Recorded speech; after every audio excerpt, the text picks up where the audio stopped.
Hey everybody, and welcome to I Can't Believe It's Not News, your favorite podcast about fake news. I'm Beth. And I'm Kelly. Hey Kelly, what is the word tonight?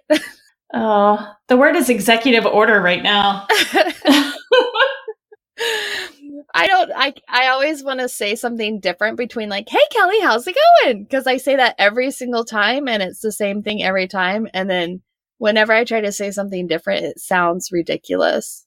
And, you know, every time you ask me how it's going, the first thing that pops into my mind is the world just keeps getting worse, Beth. Why does the world just keep getting worse, Beth? Because we only have time to do this podcast every 2 weeks and not every week. Otherwise, we can save the world. And we have a tantruming toddler as our president. So, you know. Yeah. Yes, we do. We do.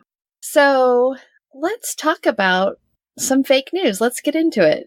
Let's do it. Let's start with some fake ass news. I want to hear about this tantrum that you had on Twitter. What's going on? Okay, so I posted, no, I didn't even post this. I saw a meme on Twitter earlier this week. And honestly, I saw it and thought, oh, this person is definitely trolling. This has got to be a joke. And it was one of those embedded responses, like it's part of a thread. It was very deep in their comment sections, and it's a meme of, I'm going to try to explain a meme on a podcast. So this will be fun. We'll see how this works. Yeah, we do this. So the meme says, I didn't know there was a sexual predator award. Thanks, Democrats. And it's a fantastic picture of Obama giving a Medal of Honor to Bill Clinton, Harvey Weinstein, Bill Cosby, and Anthony Weiner. And honestly, seriously, my husband is in graphic design, so I've seen Photoshop for probably way longer than people were used to Photoshop. But I mean, this is some bad Photoshop. Yeah. Like Anthony Weiner's face doesn't match anything. No. Harvey Weinstein has a head that is almost 2 times larger than what it's supposed to be. And Cosby it's clearly cut out. Like you can see the white behind. What's up with the shadow on the Marine's face on the Harvey Weinstein? Yeah, it's all weird. Doesn't that look weird? Is that somebody else's face, do you think? Yeah. Okay, so they just said could be. Yeah, could so be. they didn't want to show the actual. It is a circle. It's a circle, like it's just a circle shadow. That's so bad. That's how shadows normally work. So you know, this is one of those ones where obviously it's false, right? Right. So the picture of him with Bill Clinton is true. This is where they get, we get the kernel of truth, and then the rest of it is all lies. And then, they could be like, but it's true. No, that's not how this works. That's not how truth works. Now, Snopes fact checked this one, right?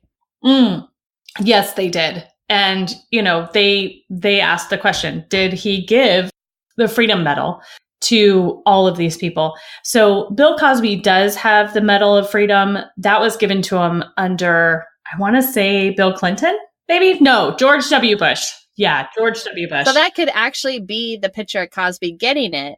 It's not, though. Okay, it's not. Okay. It's not. They weren't, they didn't do that much work. Okay, got it. Yeah, I mean, they show the picture in the article of Cosby getting it from George W. Bush, and they are face to face. It's one of those weird. Oh, that's right. Are they going to kiss? Yeah. What's gonna happen here? And he's very sweaty in that picture. This looks like a picture that was taken a very long time ago. Yeah. I mean, he looks way older than that now, obviously. Does. I love the picture of Anthony Weiner, though, because he literally looks like he is constipated, like a constipated turtle is kind of what I mean. Constipated turtle is exactly right. That is exactly right.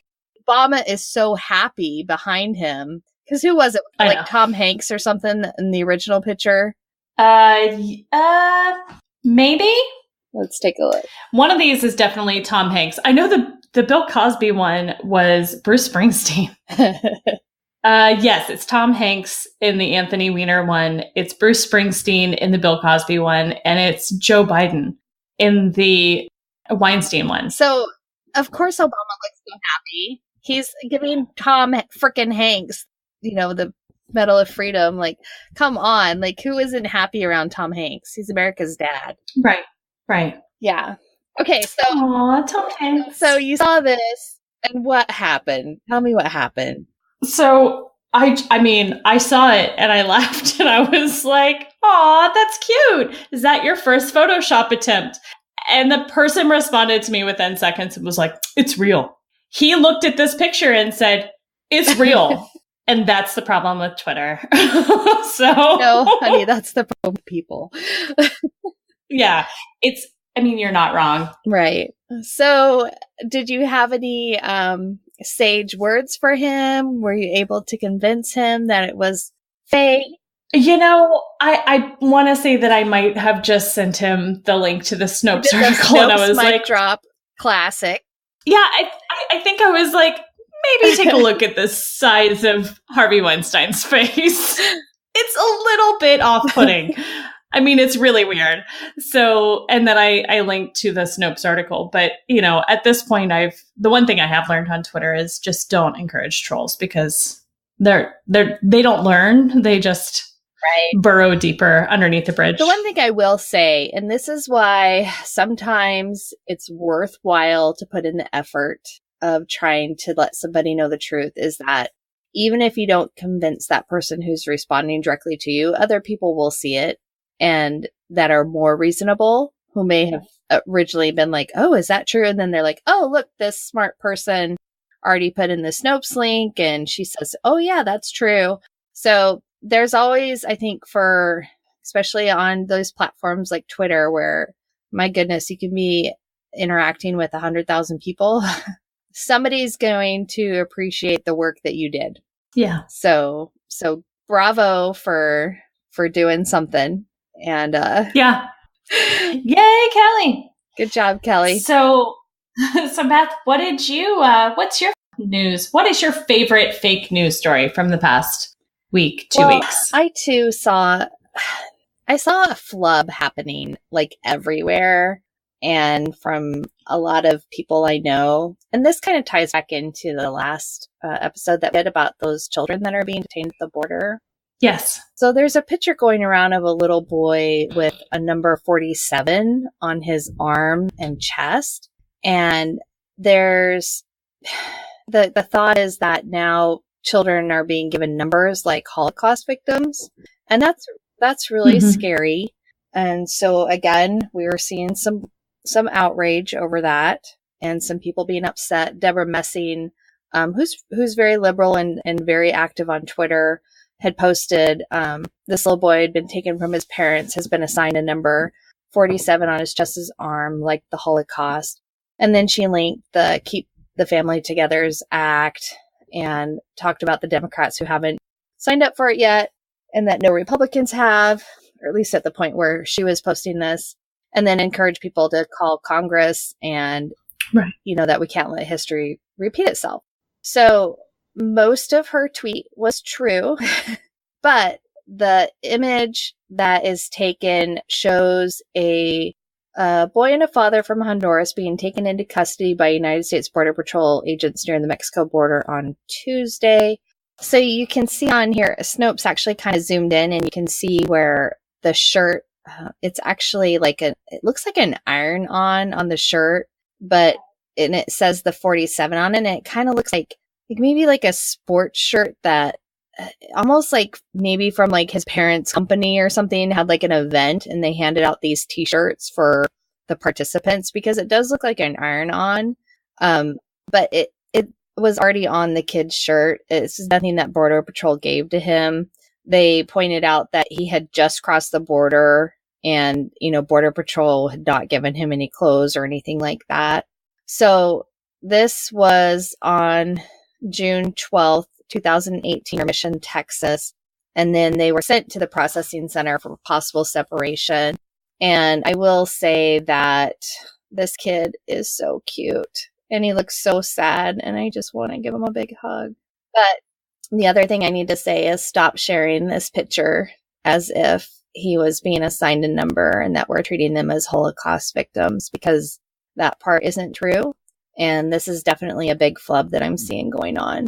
So, yeah. So, I mean, I'm right there with you with, we need to be super accurate in our information, because it does appear as though what the GOP and what the supporters of Trump have really latched on to is if there's even a micro millimeter of false information inside of your story, it is automatically fake news.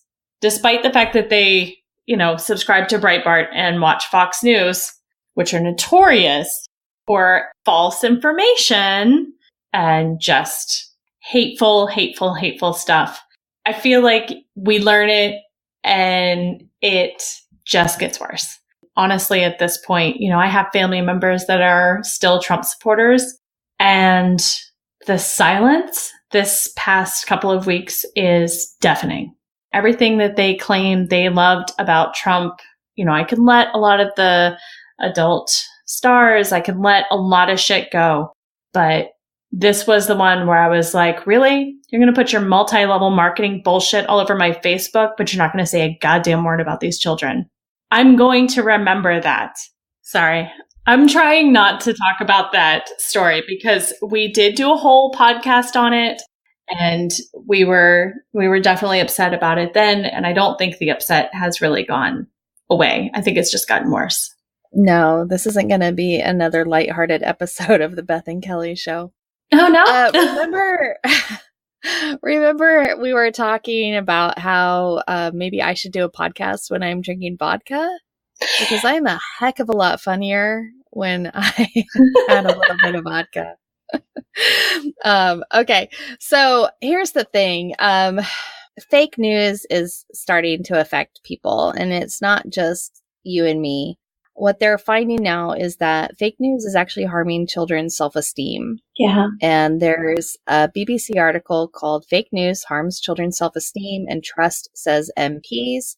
This was released on June 13th, 2018, and Judith Burns was the reporter. So they tell a story about Chloe, who was 13, and a few weeks ago, she had shared a hoax story about the alleged death of a favorite actor, Sylvester Stallone. So she thought it was real, and she shared it with her family members, and a lot of people were upset. And when the truth came out that Sylvester Stallone was alive and well, she said she felt stupid. And she blamed herself and should have looked a bit more into it before posting. And this article says that Chloe is not alone, according to a report from a group of MPs, which says that falling for fake news can harm children's well-being, trust in journalism, and democracy itself. And that kind of broke my heart a little bit when I read this. Yeah. That, here's one more thing that kids have to worry about, and that's going to affect their self-esteem and is going to be detrimental. And, I guess growing up, like, we had to worry about fake news being spread about us, right. Like rumors and gossip, like the typical, like, thing that I think all kids go through. But we didn't have to worry about spreading fake news. Obviously, we didn't even have social media. So this is just a whole different landscape. Yeah. But I never even thought about that being a side effect of the fake news phenomenon, is that right. It would affect people's self-esteem. And I do get it, because obviously, like, if I share something fake, I feel pretty darn stupid. It's like, I don't want to do that.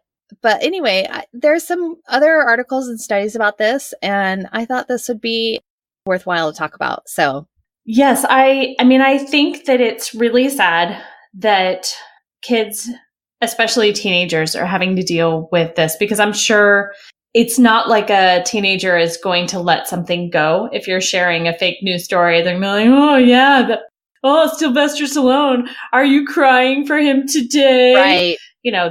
Kids are, especially teenagers, are just freaking assholes.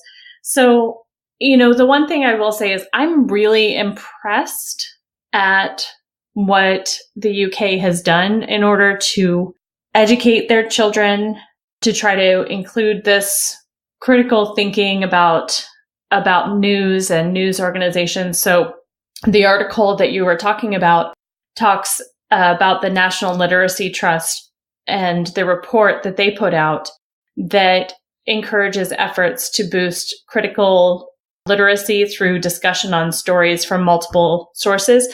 And that reminded me a lot of what Vanessa Otero talked about with that, was it the leak story from Devin Nunes? Yeah. When they finally put out the memo, how she took it from multiple sources and looked at how each source dealt with the same exact information. Right. And they're starting to do that they're encouraging teachers to do that in schools, as well as teaching how the news even gets made, from the process of reporting to going through and doing editing to publishing, as well as looking at the difference between, say, an opinion or an editorial versus factual reporting. By the way, if you happen to hear a cat right now, it's because Murphy has decided that he is going to be on the podcast, and there's nothing I can do about it. He's adamant about it. He's very adamant about it. He's very adamant about it. He just left again. The problem is, in my little studio that I record in, we had moved some things around, and so I have unfortunately, the plug is running out the door right now, so I can't shut the door. So he was able to just come in and say hello to everybody. So Murphy the cat says hello, everybody. He's also, he's upset. I think what he was trying to tell me is he shared a fake story the other day, and he was really upset about it too. He wanted everybody to know. So.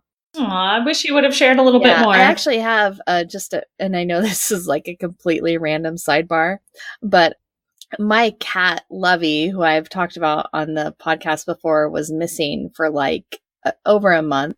And we really thought that something bad had happened to her.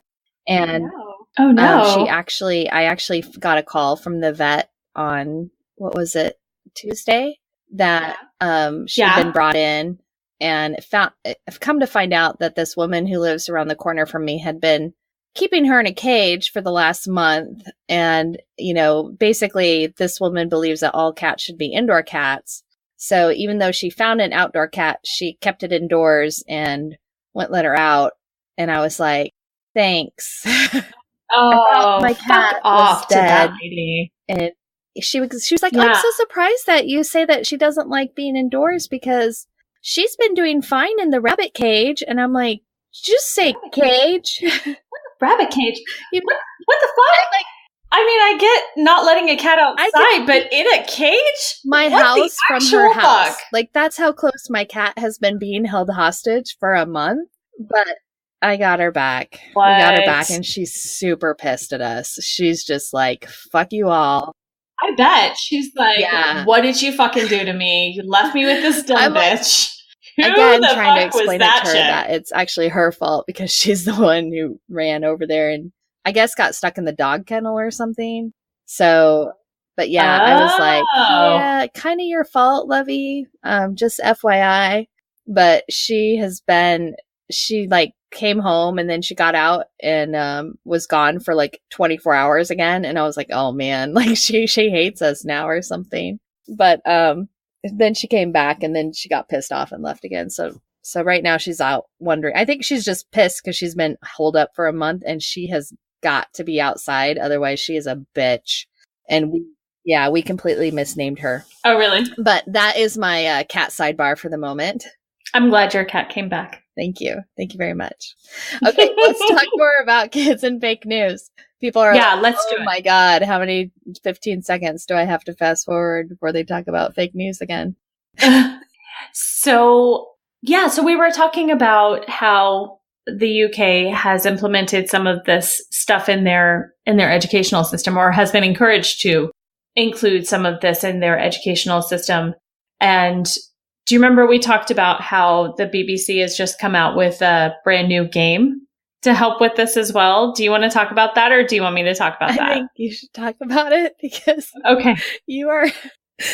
Kelly is like fucking with me right now.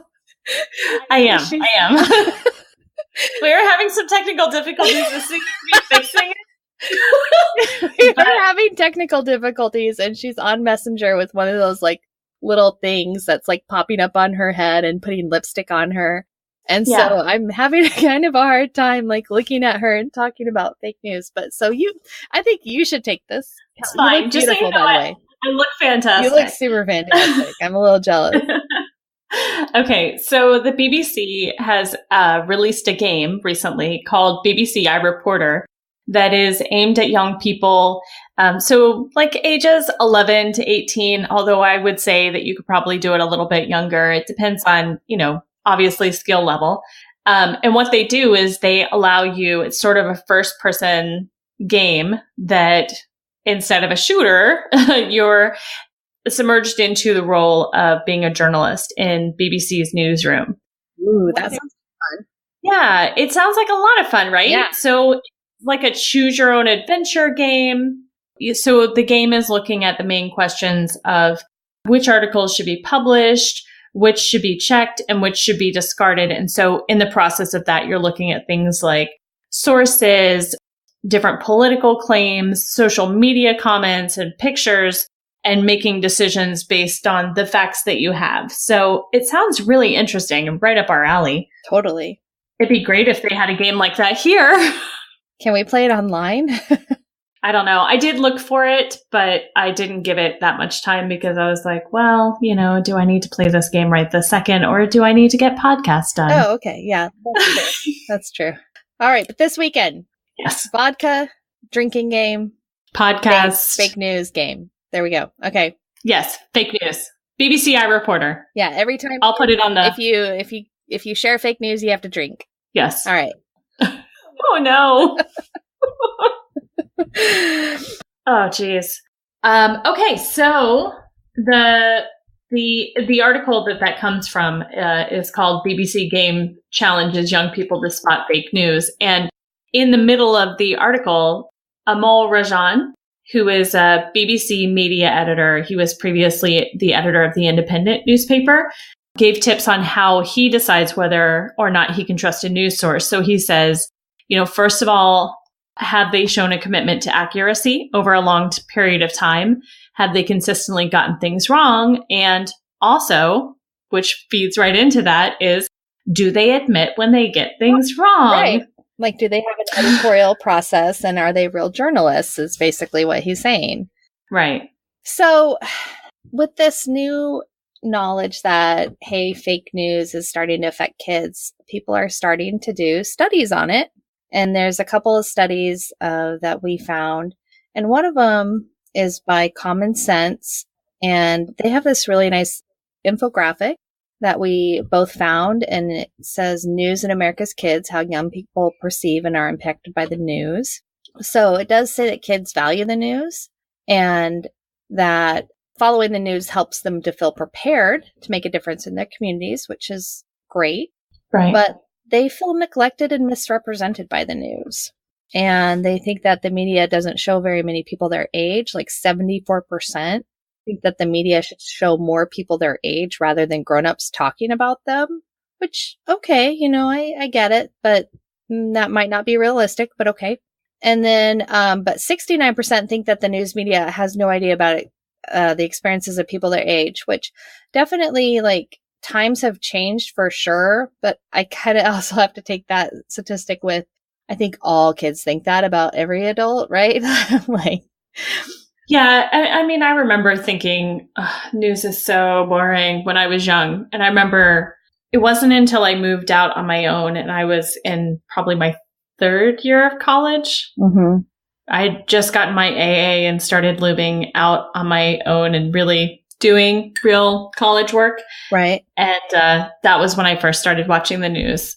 And even then, I would watch maybe 30 minutes of news and then I would watch The Daily Show at night. Right. The Daily Show is awesome, though. But yeah. I guess what I'm thinking when I read that is I remember being in high school and thinking that I knew so much more than my mom and I was so smart and she just didn't get it. And then at some point I was never a big diary keeper, but I read this short diary that I had from that time period. And I was like, oh my God, I'm going to burn this before I ever have to read how dumb I was again. Right. Hopefully my kids never get a hold of any of this information because I was dumb as hell. Yeah. Yeah. So I hear the statistic that, they think that the news media has no idea about experiences of people their age. And I think there is probably some truth in that, but that might also be a reflection of how kids feel about adults, like in general. Yeah. So just to be honest, but kids also see racial and gender bias in the news, which obviously is, I think, very true. Half of the U.S. kids say that when they see non-white kids in the news, it's negative and or related to crime or violence. And African American and Hispanic Latino kids are more likely to strongly agree that this is the case. I agree. I would definitely agree. Yeah. Yeah, females are less likely to think that the news treats women and men equally fairly. So news also affects the children's moods negatively. 63% says the news makes them feel angry, afraid, and or sad or depressed. Welcome to the world, honey. Yeah. That's never going to change. And so they talk about the difference here between tweens and teens. And tweens are more likely to say that the news makes them feel afraid. So when they're a little bit younger, they're a little bit more afraid, which I think is probably accurate and normal, that they're going to be afraid of these scary things that they're hearing, right? I think that's right. And I think, I mean, if we look a little bit further down in the infographic that we were looking at, you know, the one thing that I really saw with tweens that stood out to me and made me really scared for tweens is that the children polled in this survey, 39% got their news from online media, 36% from their family, and 24% from traditional media.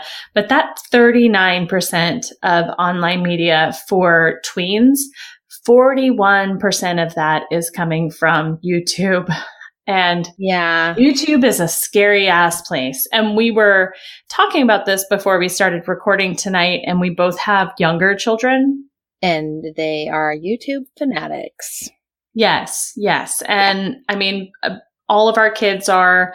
And I mean, every time I go to a birthday party, they all talk about how their kids love all these, you know, it's the unwrapping videos or it's the game videos. And I mean, my son's case, it's a lot of game videos, like watching how to play a video game, watching how people do different things in video games that he plays. He's gotten into scary stories lately, which has been terrifying for me because there's a lot of really inappropriate stuff on YouTube and there's nothing on YouTube Kids for scary stories. So it's been a process trying to navigate what is appropriate and what isn't and how to find that. And I keep thinking about things like all those YouTube clips that are given as evidence of why Sandy Hook was a conspiracy and can jet fuel melt steel beams and Alex Jones, all of that information that's sitting on YouTube and just the stupid things I have seen come off of YouTube. And I think, oh God, this is where they're getting their news. And it makes me really scared. My daughter will someday likely kill me if she knows that I told this story. But she's very into YouTube, and she, like, if she meets somebody with a name of a YouTuber that she watches, she's like they're like, oh, hi, I'm Sarah. She's like, I know a Sarah on, you know, and I'm like, this isn't the same Sarah. Like, right. And they'll look confused, and I'm like, she's talking about a YouTube gamer, and they're like, oh yeah, no, that's not me. But she came up to me the other day, a couple weeks ago. We were outside.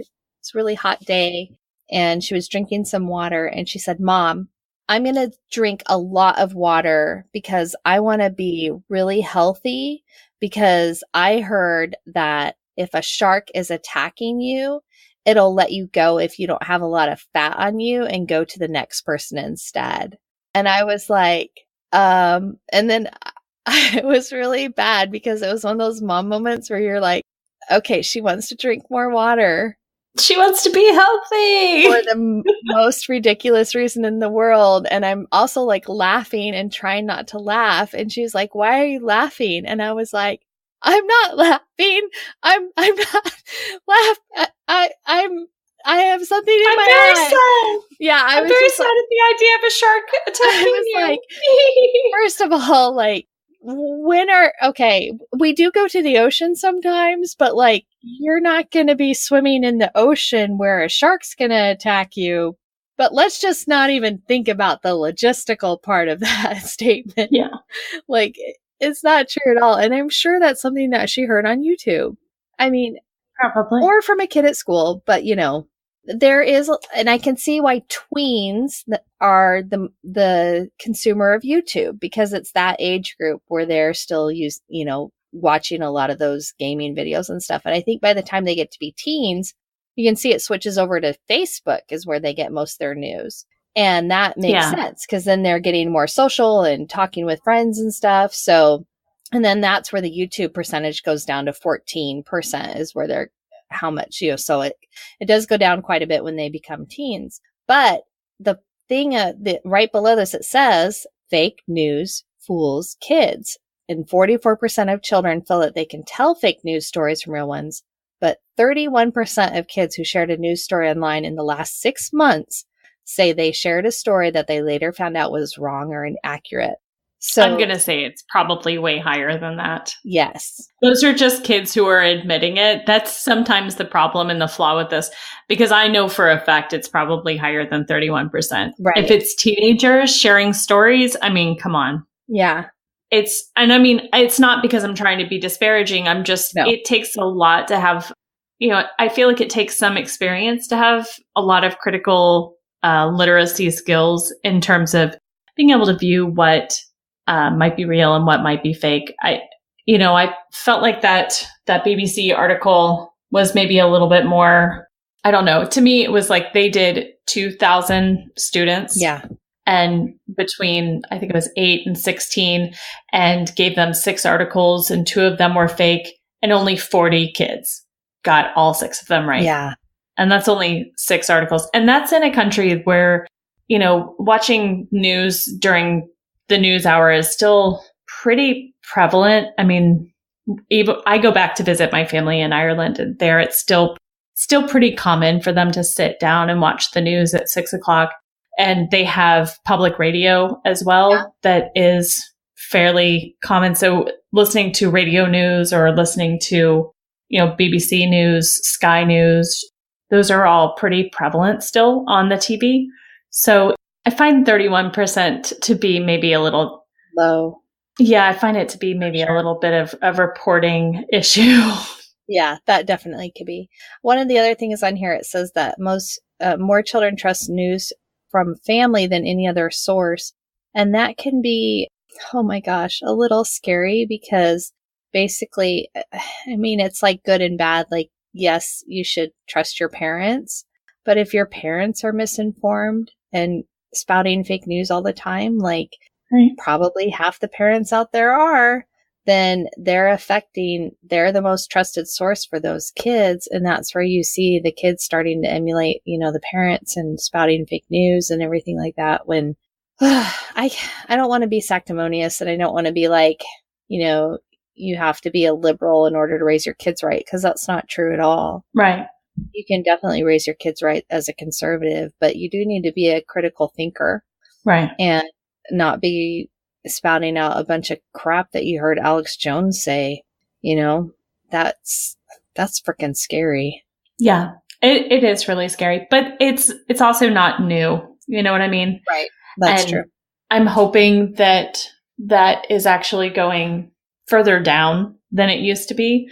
Like, I know a lot more people my age who still believe what their parents have said to them their whole entire lives in terms of political or news or whatever, because they just feel like their parents know everything still. Right. Whereas I have younger people in my family who seem to understand that maybe not everything, they're able to see wider news sources. Yeah. And I feel like maybe they're more willing to see past some of their parents' biases. So there is a CNN article about this infographic. It's called "Is Fake News Fooling Kids? New report says yes." That was by Kelly Wallace, and it was published on April 3rd, 2017. So this was actually a little while ago that this was done. But if you want to read about, CNN's insights on it, you can. It basically kind of goes through what we already went through. Yeah. So I like the fact that schools nowadays are taking the initiative to help people think critically and to do more, because obviously we're going to have to. There was one more article that we pulled, and I only want to mention it just because the headline is like my favorite thing. This is by The Guardian, and it says, "Fake news, teaching children the difference between Trump and truth." It's like, yeah, okay. But this is kind of what I was talking about. There is a difference. Yeah, this is, kids in a school that they are basically being taught how to think critically. And I think that's great. So it says, and this is again in the UK. So they've taken on the roles of reporters and editors as part of a Guardian Foundation project to teach them how to unpick fact from fiction and bias from balance. So that, I think it's really great. And we've talked about some other things before, like with just some things that we've seen where kids are being taught critical thinking. And I know Elizabeth and I interviewed Maggie Farley a while back about her game Factitious, and that's also built for an educational platform to help people, figure out what's fake or what's real. So there's lots of people out there doing lots of things that can help kids to learn that difference. But I think even with the education, this is definitely an uphill battle, and something that as a parent, we're going to have to be aware of and like put that into our, toolbox of, this is something that you're going to have to talk to your kids about, and I mean, my kids already know how to spread jam, not lies, but I'm going to have to teach them a little bit more than that as they get older and like start, they are on YouTube a lot. And, even though I thought that little story about the shark thing was kind of funny, like at some point I'm going to have to stop and say like, hey, it's not true. And here's why. And you've got to start thinking about, when you hear those things, would that be true? Does that make sense? So definitely a teachable moment for me as well. My daughter. Yeah. I did ask my son tonight before he went to bed, I just wanted to get a quick feed off of him of what he thought fake news was. Uh-huh. And the only thing he could really come up with is he thinks fake news is Donald Trump because he's heard him say those words. Right. So that's all he knows, is that fake news is Donald Trump. And, I had a short conversation about that's what we do and what the podcast was about. And he's just, he's not even 8 years old. So in his mind, he's just like, that's that thing you do with Beth. Right. And I like Beth and she's nice. Right. And I want to be on your podcast. And I'm like, I think you would think it was boring, dude. Yeah. It's funny. We don't talk about games at all. I just scrolled down to the comments on this Guardian article, and this comment says, "Why is the title about Trump? ? Fake news. ... Mm-hmm. And then somebody put, because unfortunately the mere mentioning of his name at all guarantees more hits, looks, reads, and all MSM live or die by these figures, or in the case of print media, die less fast." So anyway, there's, people upset that they, put Trump's name into this awesome headline, which I love. And this article was by Louise Tickle, which I also like her name. And it was published on June 12th, 2018. That's great. That is great. We should end on that. Let's end on a tickle. Let's end on the tickle. Let's do it. So now we get to argue about whose turn it is to go first for spreading our jam. I think it's your turn. I think it's your turn. I'll go first. I don't even care. I'll just do it. So part of my job this week has included like over 6 hours of driving over the past 2 days. So one of the books I had ordered from the library finally came in, and I got a chance to listen to it while I was driving because I was all caught up on my podcast, which never happens anymore. So I listened to this book, and I got it and I was like, oh my God, I don't want to listen to this. This is boring. And even though I was a humanities major and I was very into Greek and Roman mythology, I was like, oh, I don't want to listen to a book about that. And the book is about, I'm not sure if you're familiar with the story after the Iliad. So do you know the story of the Iliad? Not like intimately, but I, yes, have heard of it. Part of it is King Agamemnon takes his army and goes to fight and I'm not going to remember the name, but Paris took the most beautiful woman in the world and chose her above all the women, and he stole her, and King Agamemnon took his army and went to go steal her back or take her back. And that's what this whole war was about. The Helen of Troy story. Yes, that's right. Right. The story begins because King Agamemnon, there was no wind. And so his ships were being pounded against the rocks, and some of his men were dying, and all of his ships were being torn apart. And so he prayed to the gods for good wind so they could get across the waters, so they could start this war, so they could get her back. But that's how it begins, as he prays to the gods, and the gods tell him he has to sacrifice his first child.